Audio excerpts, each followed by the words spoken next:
नमस्कार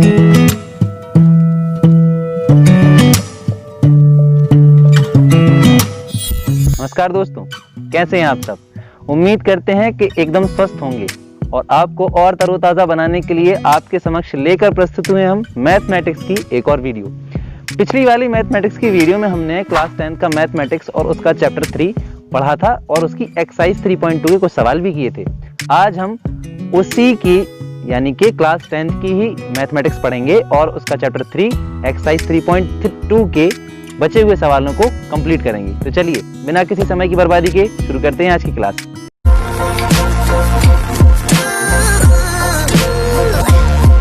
तो आगे की क्लास के लिए हम आ गए हैं बोर्ड पर। आप भी अपने हाथों में नोटबुक और पेन लेकर एकदम तैयार हो जाइए ताकि यहां बताए गए एक एक सवाल को आप अच्छे से बारीकी से नोट कर सकें। तो अपन क्लास शुरू करते हैं, लेकिन क्लास शुरू करने से पहले अपन ये याद कर लेते हैं कि पिछली क्लास या कहें पिछली वीडियो में अपन ने क्या क्या पढ़ लिया था। पिछली वीडियो में हमने एक्सरसाइज 3.2 के क्वेश्चन नंबर 1, 2, 3 ये कंप्लीट कर लिए थे। अब हम क्वेश्चन नंबर 4 से स्टार्ट करेंगे। तो चलिए उसका पहला सवाल देखते हैं। तो चौथा सवाल क्या है? चौथे सवाल में हमें कुछ इक्वेशन दी हुई हैं।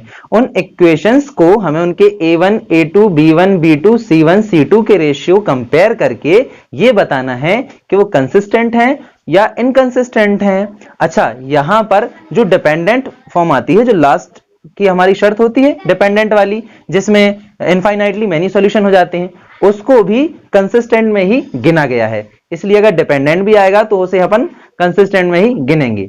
अगर कंसिस्टेंट आती है किसी इक्वेशन के रेशियो कंपेयर करने पर, वो कंसिस्टेंट निकलती है, तो उसे हमें फिर ग्राफिकली सॉल्व करके भी दिखाना है। यही हमें चौथे सवाल में करना है। तो उसकी हमने यहां पर पहली इक्वेशन लिख ली है। पहली इक्वेशन में क्या है? x plus Y is equal to 5। फिर उसकी सेकंड वाली 2x plus 2y equal to 10। ये पहले सवाल में दो इक्वेशन हैं। इसके अपन a1, b1, a2, b2 ये सब कुछ निकाल लेते हैं। तो अगर आपको a1, b1 निकालना याद नहीं हो तो मैं बता दूं, इनके कुछ जनरल फॉर्म होते हैं इक्वेशन के। a1x plus b1y plus c is equal to 0। ये पहली इक्वेशन के लिए होता है। और ये दूसरी इक्वेशन के लिए a2x प्लस b2y और प्लस c2 बराबर 0। ये इक्वेशंस के जनरल फॉर्म या कहें आइडियल फॉर्म होते हैं। इनको देखकर अपन इसमें कंपेयर करके a1, b1 ये सब निकाल सकते हैं। अच्छा, आपको इसमें और इसमें एक अंतर तो जरूर दिख रहा होगा। मुझे दिख रहा है कि c1 यहां पे जो है वो बराबर के इस तरफ है और यहां c बराबर के इस तरफ है। तो आप इसको यहां लाकर -5 बराबर 0 कर सकते हैं या -10 बराबर 0 कर सकते हैं, है ना। नहीं तो आप बराबर के उस तरफ भी रहने दें, उसको कोई अंतर नहीं पड़ेगा। अब आप a1, b1 निकालिए। a1 क्या होगा? 1, क्योंकि x के साथ कुछ भी नहीं लिखा है। b1 क्या होगा? 1 और c1 होगा -5। ठीक है। फिर a2 क्या होगा? 2। b2 क्या होगा? ये भी 2 और c2 क्या होगा? -10।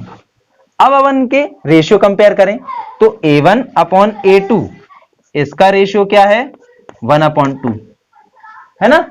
इसके बाद b1 अपॉन b2 इसका रेशियो भी 1/2, यानी कि ये दोनों रेशियो तो बराबर आ गए स्टार्ट के। इसके बाद c1 अपॉन c2 को देखा जाए तो c1 अपॉन c2 का है -5 अपॉन -10। माइनस से माइनस कट गया। इसके बाद 5 एकम 5, 5 दूनी 10, ये भी आ गया 1/2। इसका मतलब a1 अपॉन a2 बराबर है b1 अपॉन b2 के, बराबर है c1 अपॉन c2 की।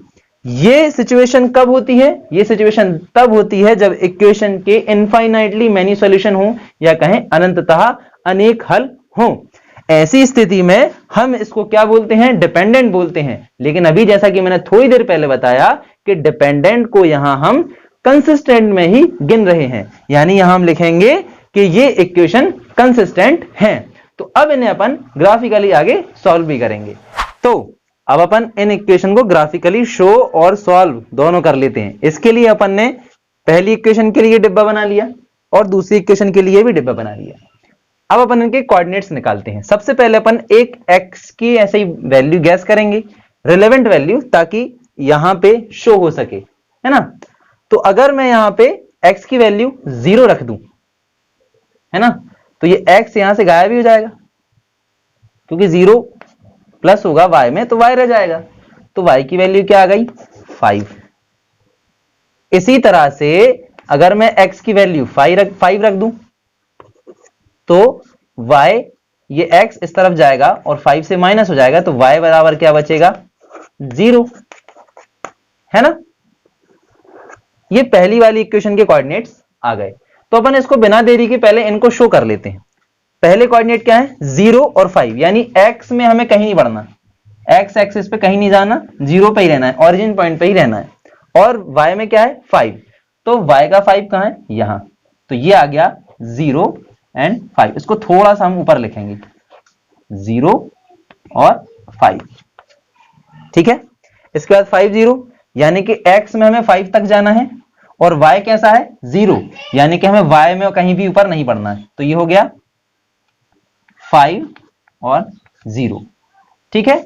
यहां तक समझ में आया होगा, उम्मीद तो हमें ऐसी है। इसके बाद अपन दूसरी इक्वेशन देखते हैं। दूसरी इक्वेशन भी अगर आप देखें तो रेशियो में ये x प्लस वाई बराबर, सॉरी यहां पे 10 है, मैंने 5 लिख दिया गलती से, तो अगर यहां अपन 2 का डिवाइड दे दें तो ये x प्लस वाई बराबर 5 ही बचेगी वैसे भी, है ना। यहां तीनों टर्म्स में अगर मैं 2 का डिवाइड दे दूं तो ये x plus Y equal to 5 ही बचेगी, इसके सिमिलर ही रहेगी। तो अपन अगर इसकी भी अपन वैल्यू निकालें, इसके लिए मैं x की जगह अगर सपोज करो 1 रख दूं, है ना, तो ये 1, आप 1 वहां ले जाएंगे तो 5 में से माइनस होगा, यानी y इक्वल टू क्या हो जाएगा 4, ठीक है। इसी तरह ये x plus Y equal to 5 है ना, अगर मैं x की जगह 2 रख दूं प्लस y इक्वल टू 5 बचेगा, तो 2 वहां जाएगा तो माइनस का 2, यानी y इक्वल टू क्या आ जाएगा 3, तो x को 2 रखने पर y कितना आ जाएगा 3। ये हमने और कोऑर्डिनेट्स इसी इक्वेशन के निकाल लिए। तो अब इनको भी अपन यहां ग्राफ पे दिखाएंगे। पहला क्या है 1 4, यानी हमें x पे जाना है 1 पे और यहां जाना है 4 पे, तो ये यहां कहीं आ जाएगा, इधर, है ना, आप मिला सकते हैं, ये 1 4 यहां कहीं आ जाएगा, ठीक है। इसके बाद 2 और 3, यानी x पे जाना है हमें 2 पे और यहां जाना है 3 पे, तो ये आ जाएगा ये 1 4 और ये यहां कहीं 2 और 3 इधर मिल जाएगा, तो ये हो जाएगा 2 एंड 3। अब इनकी अपन एक लाइन खींचते हैं, तो आप देख सकते हैं पहली इक्वेशन की लाइन के लिए ये कोऑर्डिनेट्स थे और ये दूसरे इक्वेशन की कोऑर्डिनेट्स को भी क्रॉस करते हुए जा रहे हैं, यानी कि अगर अपन दोनों की अलग अलग लाइन भी बना दें तब ऐसे में ये एक दूसरे के ऊपर ही रहेंगी। इसका मतलब क्या हुआ कि ये कैसी है डिपेंडेंट है, एक दूसरे के ऊपर ही है ना। और जैसा कि अभी मैंने थोड़ी देर पहले ही बताया कि डिपेंडेंट का मतलब है कंसिस्टेंट, तो अपन यहां लिख सकते हैं equation are consistent and have infinitely many solution, यानी कि इक्वेशन जो है वो कंसिस्टेंट है और उसके अनंततः अनेक हल हैं। उम्मीद है आपको ये कॉन्सेप्ट और ये वाला सवाल समझ में आ गया होगा। तो अब अपन बढ़ते हैं चौथे वाले क्वेश्चन के तीसरे सॉल्व की तरफ। अब तीसरे की तरफ क्यों? क्योंकि जैसा कि आपको पता है कि दूसरे सवाल की जिम्मेदारी आपकी होती है हमेशा, है ना। तो अपन सीधे आते हैं तीसरे सवाल की तरफ। दूसरा सवाल आप करके देखेंगे, बन पड़ता है तो ठीक, नहीं बन पड़ता है तो भी ठीक, कमेंट आप दोनों केसेस में कर ही देंगे। तो अब अपन यहां आते हैं। सबसे पहला काम अपना क्या है, A1 B1 और C1 निकालने का, फिर A2 B2 और C2 निकालने का, ठीक है। तो A1 पहली इक्वेशन में से निकालें 2, B1 कितना रहेगा 1 और C1 माइनस का 6, A2 4, B2 माइनस का 2 और C2 माइनस का 4। अब अपन इनकी रेशियो निकाल लेते हैं। तो रेशियो A1 और A2 का रेशियो देखें आप, A1 अपॉन A2 यानी 2 1 जा 2, 2 2 जा 4, यानी अगर इसे अपन लिखें तो ये हो जाएगा 1 अपॉन 2। आपको इधर समझ में नहीं आ रहा तो मैं अलग से a1/a2 बराबर 1/2 लिख सकता हूं, है ना। 2 से 4 डिवाइड होगा तो 2 1 जा 2, 2 2 जा 4, 1/2 इसका आ जाएगा। आगे बढ़ते हैं, b1/b2 का साफ साफ दिख रहा है 1/-2, तो ये b1/b2 का जो रेशियो है वो है 1/-2, यानी a1/a2 और b1/b2 का रेशियो ही बराबर नहीं है। तो यहां अपन लिख देंगे ये इन दोनों का रेशियो बराबर नहीं है, यानी आप अलग से भी लिख सकते हैं a1/a2 बराबर नहीं b1/b2 के, है ना। ऐसी स्थिति में ये इक्वेशन कैसी हो जाएंगी, ये इक्वेशंस हो जाएंगी कंसिस्टेंट। अब कंसिस्टेंट यानी कि यूनिक सॉल्यूशन वाली कंसिस्टेंट, है ना, क्योंकि a1/a2 और b1/b2 मैच नहीं खा रहे हैं, यानी इनका एक यूनिक सॉल्यूशन निकल के आएगा और इनको अपन को ग्राफिकली सॉल्व भी करना पड़ेगा। तो चलिए सीधे अपन इनको ग्राफिकली सॉल्व करते हैं। तो अब अपन इन इक्वेशंस के कोऑर्डिनेट्स निकाल लेते हैं ताकि अपन इन्हें इस ग्राफ पे शो कर सकें। तो जैसा कि आप देख सकते हैं कि मैंने डब्बे तैयार कर रखे हैं, बस हमें इनकी एक वैल्यू सोचकर इनके कोऑर्डिनेट्स ही निकालने हैं। तो सबसे पहली इक्वेशन है ये, इसके लिए अगर आप एक रिलेवेंट वैल्यू सोचें, जैसे कि अगर मैं x की जगह यहां पे 1 रख देता हूं, है ना, तो ये 2 × 1 2 ही बचेगा, है ना, और यहां माइनस का 6 प्लस का 2 ये घट जाएंगे तो y - 4 बचेगा, क्योंकि 6 बड़ा है माइनस में तो 4 ही बचेगा, और ये 4 जब वहां जाएगा तो y की वैल्यू y = 4 हो जाएगी, यानी y की वैल्यू हमारे पास क्या आ गई 4। ठीक है, इतना समझ में आया 1 रखने पर। अब एक आध वैल्यू में और सोचूं, अब मैं यहां पे अगर 3 रख दूं, है ना, तो ये हो जाएगा 3 2 जा 2 × 3 यानी 3 2 जा 6 प्लस y -6 ये और बराबर में 0, ये माइनस का ये वाला प्लस का, तो ये वाला 6 इस वाले 6 को काट देगा, यानी कि y बराबर हमारे पास क्या बचेगा 0, कब 3 रखने पर, है ना। तो पहली इक्वेशन के जैसा कि आप देख सकते हैं कोऑर्डिनेट्स निकल आए हैं। उम्मीद है आपको इतना समझ में आया होगा। अब अपन दूसरी इक्वेशन की तरफ बढ़ते हैं। दूसरी इक्वेशन हमारे सामने लिखी हुई है, बस हमें एक वैल्यू सोचनी है। तो जैसे कि हमने पहले यहां 1 रखी थी, अपन यहां भी 1 ही रखेंगे। तो अगर मैं x की जगह 1 रख दूं तो 4 × x यानी कि 4 × 1, तो 4 1 जा 4, ये माइनस का ये प्लस का एक दूसरे को डिवाइड कर देंगे, यानी y बराबर आपके पास -2y बराबर 0 आ जाएगा। 2 वहां जाएगा, 0 से 2 का डिवाइड होगा तो y बचेगा 0। ठीक है, क्या रखने पर 1 रखने पर। अब अगर मैं इसकी जगह 2 रख दूं तो ये हो जाएगा 4 2 जा 8 -2y माइनस का 4, 8 में से 4 जाएंगे तो ये बचेगा -2y और प्लस का 4 = 0, है ना। थोड़े आगे अपन और बढ़ेंगे तो -2y 4 वहां जाएगा तो माइनस का 4, माइनस से माइनस डिवाइड हो जाएंगे, y = 4/2, ये मल्टीप्लाई में वहां जाके डिवाइड में पहुंच जाएगा, डिवाइड करेगा तो y बराबर आ जाएगा 2, यानी x अपन ने 2 रखा तो y बराबर भी आ जाएगा 2। उम्मीद है आपको ये समझ में आ गया होगा। ये अपन ने इसके कोऑर्डिनेट्स निकाल लिए। अब इन कोऑर्डिनेट्स को एक एक करके अपन इस ग्राफ पे दिखाएंगे। सबसे पहले अपन इसे शो करते हैं।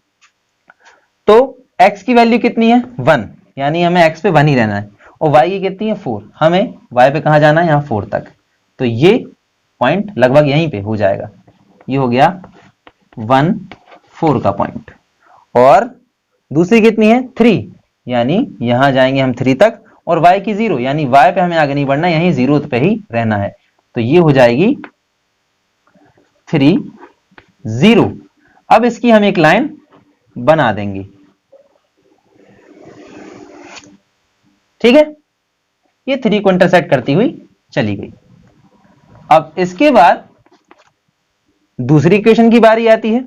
तो दूसरी इक्वेशन के लिए 1, x के लिए कहां जाना है हमें 1, और y के लिए 0, यानी हमें यहीं 1 पे ही रहना है। ये है 1 और 0, और अगले के लिए 2 2, यानी दोनों के लिए 2, ये कहां आएगा, ये लगभग यहां आ जाएगा, तो ये हो जाएगा 2 2, ये 1 1 को मैं यहाँ 1 0 को साइड में लिख दे रहा हूं। अब आप यहां से खींच लीजिए लाइन, तो ये कुछ इधर से ऐसी दोनों को इंटरसेक्ट करती हुई चली जाएगी। इंटरसेक्ट कहां पे कर रही है, जैसा कि आप देख सकते हैं ये यहां पे इंटरसेक्ट कर रही है ना। ये लगभग 2 और 2 पे इंटरसेक्ट कर रही है।